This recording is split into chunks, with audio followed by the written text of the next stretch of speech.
Hello. Yes. Hi. Yes, I can hear you. Yes. Hello. How are you? I'm fine, thank you. Thanks so much for giving us part of your time today. I appreciate it. It's my pleasure. We're normally all in Boston, but current circumstances have spread us. Oh, okay. Yes, yes. It's getting better now, or what's the situation? State by state, but not better. It seems much better. They start doing concerts in Salzburg. I hope there is not a second wave. Did you have any premieres scheduled for the last couple months that were canceled? Yes, everything canceled until October, except a few concerts in Salzburg Festival. Mm-hmm. They try to start, but with strict rules. Yeah. Precaution. It's been the same here. They've talked about reopening and talked about maybe we can start performing, but it's going to look very different in the fall with concert regulations and how far we can stand apart. And yes.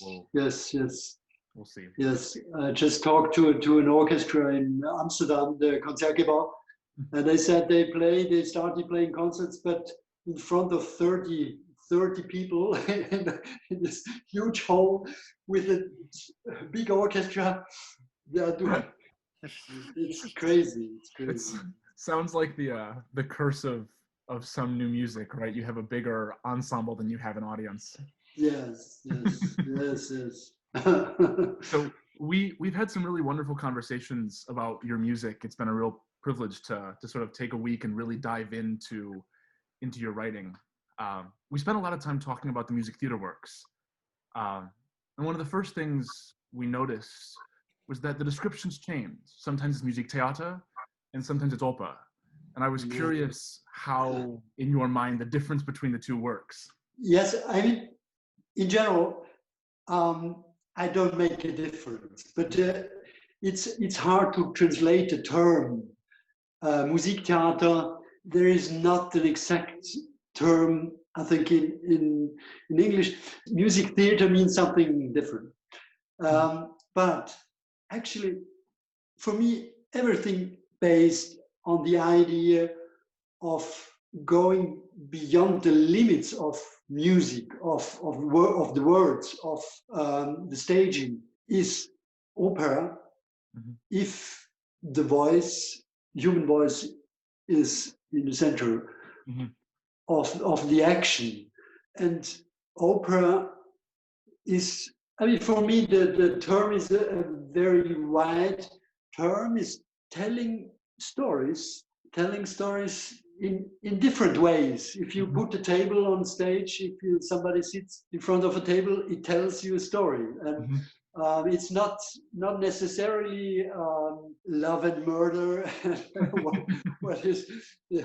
It's not necessarily this, but of course, for me, it also has to do with this huge history of opera, what we call opera.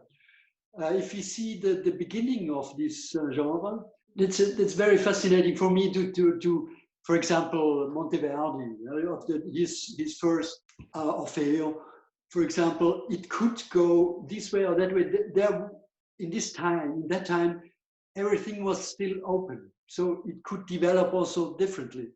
And they started with the myth, but transformed it also to a contemporary storytelling in a way.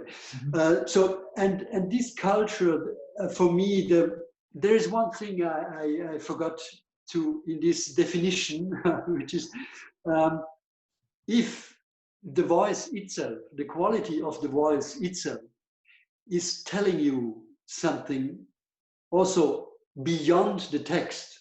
So there is the text, but there is something beyond. And this tradition of the opera was incredibly rich in terms of vocal culture. Today as well, even if the institution opera is a huge machine which kills everything. If you come as a composer you see you're just nothing in this machine. Other things are more important, like doubling the stories in the scene, and it's developing in a direction of quite redundant. How can I say? Art form, yes. And for me, if everything, words, music together, is constituting a new, different space. I mean, there is no essential difference of writing chamber music or music for opera. It's connected, of course, and if somebody sings on stage, on a concert stage, you also ask yourself, who is singing? And for me, this is a crucial question always. When I'm starting writing for opera, I'm searching for the personalities. I'm searching for, would like to understand the persons. So this ties in nicely that you brought up Monteverdi earlier, because Begehren is sort of like a completion of that Orphic cycle, right? Orpheus kind of returns in that opera yes. after Monteverdi, but your relationship between speech and singing is yes. a really nuanced one in all of the works, but that one in particular, I was curious if you could tell us more about that particular relationship with the voice. Yes, this actually always more and more after Pharma, for example, I divided strictly between actress, and singers. And always more and more in Wüstenbuch, for example, I have been searching for the musical qualities of a speech, of the spoken sound.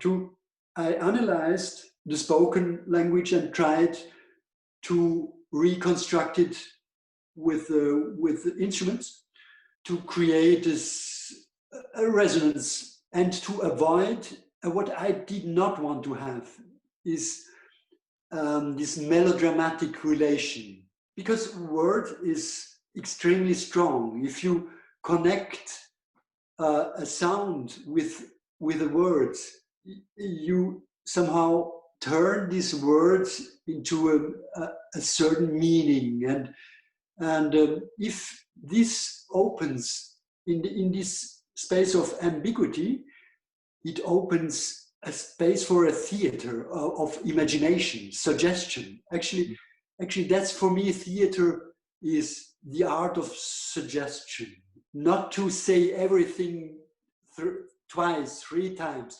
If somebody is, I mean, this is this redundant messa in scena. How can I say messa in scena in English? It's mise en scène. Yeah.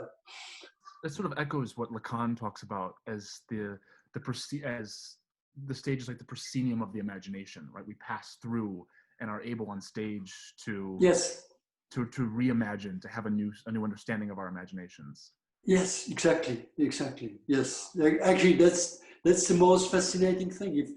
With music, if you see all this libretti of the traditional opera, some of them are quite, just as a text, quite banal. Mm-hmm. Even with Giuseppe Verdi, there, if you see Rigoletto, but connected to music, it opens an enormous field of, and this is what is touching. Something becomes truth, and which is transcending the world. Mm-hmm. E lucevano le stelle, yeah. I mean, it could be kitsch, but mm-hmm. Together with music, it's not kitsch. It's still not. I was going to ask you about that. You talk about wanting to escape the sort of melodrama of operatic storytelling, which is much easier to do when you have compiled libretti, right? When you have 4 or 5 different sources and you can really use them as musical material. I wondered how you approach that with Händel Klaus's libretti, right? When they're more story-based and there's actually sort of a dramatic arc in the text. How you work, is that a different process for you?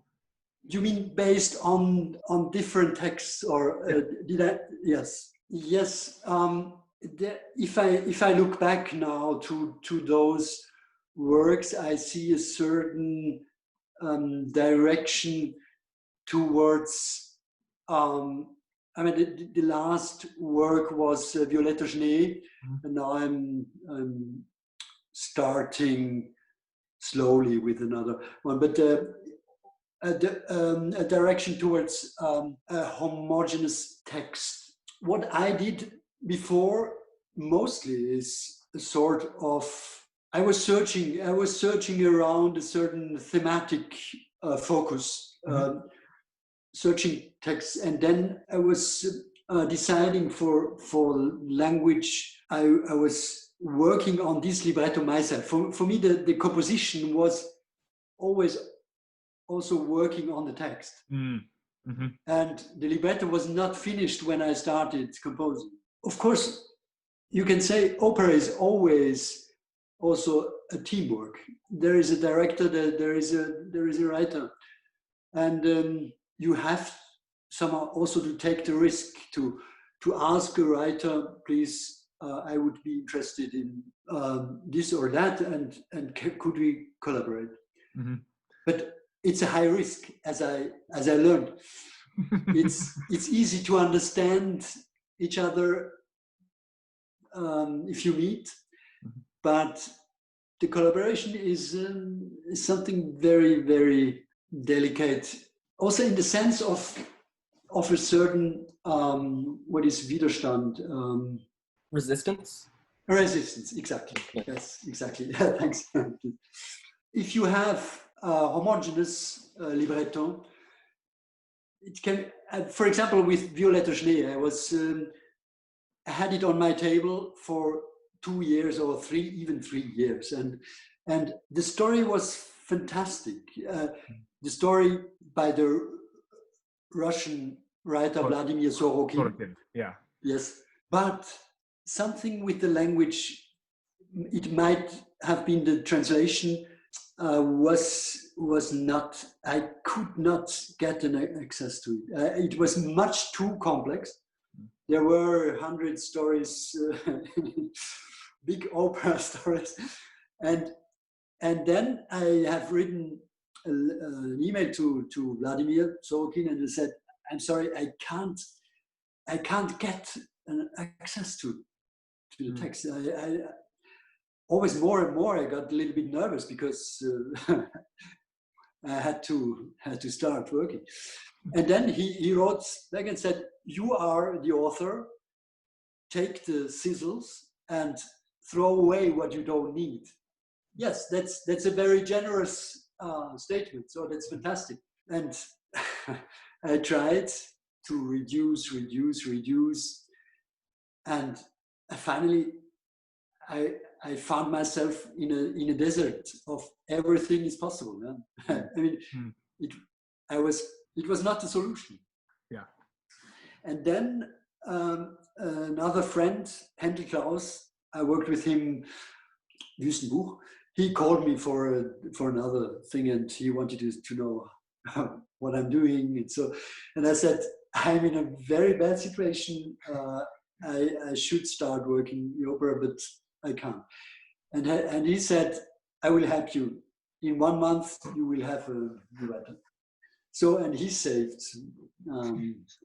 He has somehow just reduced, but with a very poetic and a very, very beautiful language.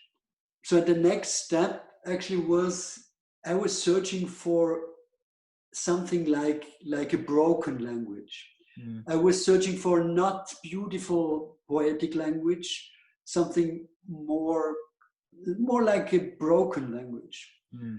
These concepts of theater, do they play at all into your instrumental works? Is it something that you consider when writing for chamber ensembles? This sort of theatricality of sound, right? And that the proscenium of imagination. Yes, of course. It's for me, and this is also a problem of the opera, is you are for maybe 2 years, you are absorbed. And I love so much writing chamber music and exploring all those problems in smaller works. and trying works for voice, like I did always with Pharma as well. The first step was this Pharma 16 for just contrabass, flute, and actress. And for Wüstenbuch, it was Lotophagos, always those small like etudes for. And you said that the sort of progress of Begehren comes out of these studies for chamber musicians. These purely instrumental ideas of transformation are then applied to the opera, right? So it started as an instrumental idea. Yes, I think so. The dramaturgy I developed in different works, like, for example, Begehren was clearly influenced by all those ideas I had before with Noon, those very dense structures, everything happened, and I'm working, the dramaturgy is just taking one thematic, one thing in the foreground and in the background. So to somehow work with this space to get a certain perspective on the thematic center. And this was clearly influenced by all other, in Begehren, like a sort of palimpsest. You have layers and layers, and you start somehow taking one layer after the other to. It makes me think of a kind of like Zeit and Raum relationship, right? Because we see these layers unfold over time, but there's a very spatial element of perception in our musical understanding of the work. It's interesting to me that concept ties in the broader ideas of the work as well, right? The pairing of Ingeborg Bachmann with Papyrus Berlin, right? Those are two very different temporal texts, and they bring a very different time frame. The same with the Latin in Begehren with the German. Yes. Times, and then Fama with the glass box, right? This idea of space, of perception within the space. I like that parallels on a broad level with your works and on a very fundamental, elemental musical level. Yes, I have to say, it was not easy at the beginning to make all those. I can remember the discussions about Pharma. This was a commission by I think Donaueschingen and Salzburg, Mortier, Paris Opera, and the discussion, always the question, what does Pharma have to do with Schnitzler? And I have to say, in the first moment, and this is the fact, you are for so long time, you are focused on this theme and on this thematic field on text, that if there is nothing to discover from the beginning, if something does not get richer with the years, you just would have to stop working on it. It's not interesting anymore. But this was maybe at the first look, it was not so clear for me, the dimensions which were opened to me later on the work of the composition. I suddenly said, this box might be the inner world of this Fräulein Else, and I definitely did not want to recompose the theater play Fräulein Else, because Fräulein Else is in German-speaking countries very, very often. I did not choose this because of that. I did not want to write a second Fräulein Else. It would be not interesting for me, because it's if you see all that, the language itself of Arthur Schnitzler is pointing far in the future, frame of this time. But of course, always the persons are somehow in their historic situations. But this is the fascinating thing sometimes to have two things very, very far away to get a different perspective to create a different perspective on. Jack and I were talking about this in your solo works. He's playing voicelessness to sort of pair with this episode, and sort of the way that you manipulate time through rhythm. Jack, you can say that. Yeah. So one thing in your work that I find so fascinating, you're talking about the ideas of layers, foreground and background, and for me, it's the way these various sort of elements create this one composite sort of interwoven texture, especially through rhythm. And I play Voicelessness from '86 and your Drei Klavierstück from 2004, I believe. And for me, it's really fascinating how the notation is so different between these two works, yet you achieve this similar sort of anxious, constantly undulating sort of texture. So I'm wondering if you could just talk a little bit about how your conception of rhythm has evolved throughout your career. Yes, I have to say, Voicelessness is quite far away for me, but still there is, I can see these ideas, and I remember also, still when I composed the work, I discovered something. I was asking myself about different types of melodic processes out of repetitions to create a very, very slow transformation.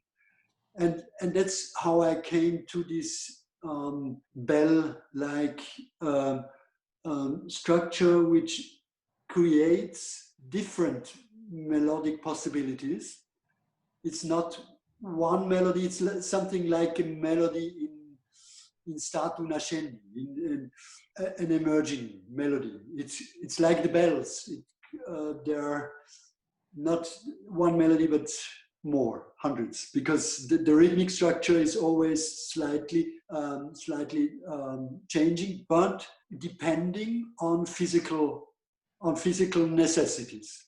And this fact brought me to the form of voicelessness, and this form many years later brought me to another type of similar form, but it does not sound similar because I interlocked rhythmic structures like repeated structures combined with a new one, the new one repeated combined with another new one. So like these kaleidoscopic processes, because this was for me the way how I treated also rhythm between repetition and process.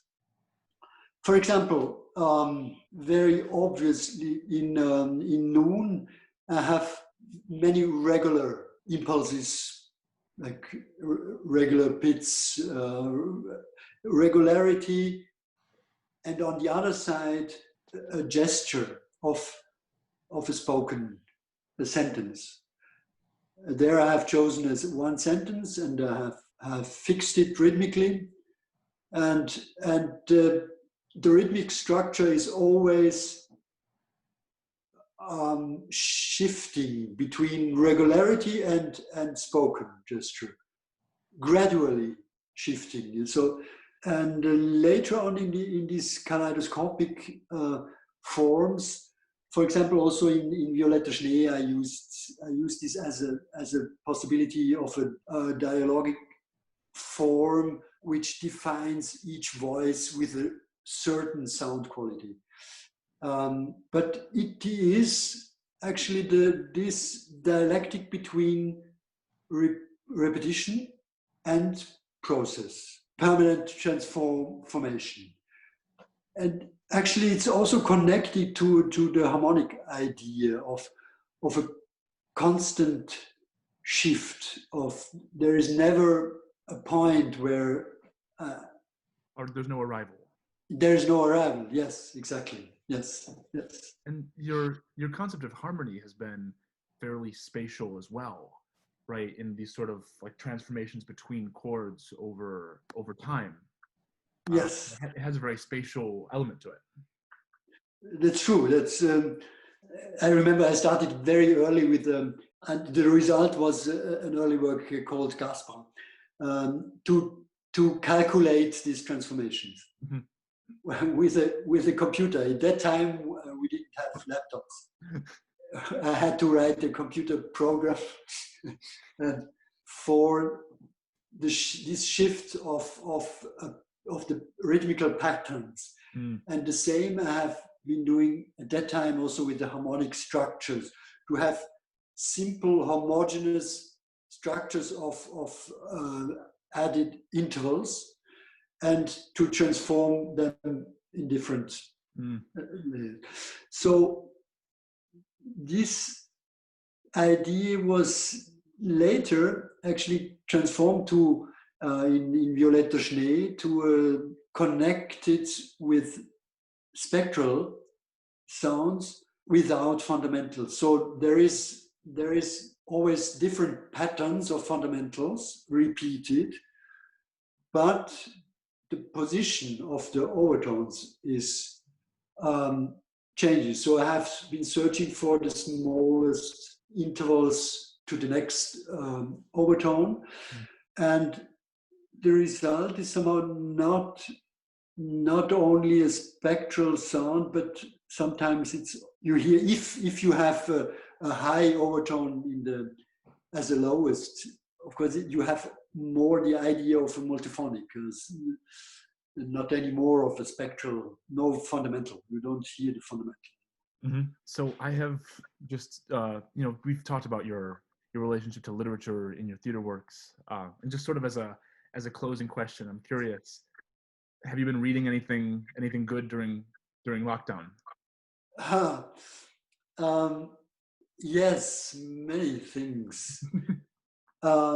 Yes, that's I have been working here in the mountains since the lockdown. Yeah. And I have been reading the last one. You might know this because it's an American author. I can show because I used now the book as a to put the iPad on. Can you read? Zuboff. Yeah, that's Yeah, it's the called the Zeitalter des Überwachungskapitalismus, the surveillance capitalism. Yeah, age of surveillance capitalism. Yeah. And it's I mean, we in the States are really reckoning here with what our economic structure has done to our social understandings. Yes, everywhere on the world it's the same. And I have the feeling that always more and more this comes into our consciousness, and we are aware. We are getting aware of what is happening to us. And for me, this is also an important impulse to connect, because art is a possibility to explore, to make conscious what is happening. Especially for an example, if you see the development of the vocal tradition now, also in the pop music, it would be interesting to research, sociologic research about the contemporary pop voice, or also not only pop, also the classical scene, how this somehow gives an idea of enormous change of our consciousness, of all kinds of change of social relations, the questions of individuality and or social responsibility, or whatever. This is something which is always more and more. Of course, all these protests around the world, it's very complex. So I can't because there are also strange political ultra-right political occupation of this protest, but there is something which we did not find a language for. There is something happening very fast, extremely fast. If you read this book, for 2011, everything was different. So Facebook, Google, everything developed in this time enormously, and of course it concerns everyone. There is no island. There is no even where I am on the countryside. There is no island. Yeah. And we as artists are certainly responsible not to respond not just to immediately respond, but to carry that energy in our music, in our creation. Exactly. That's a good.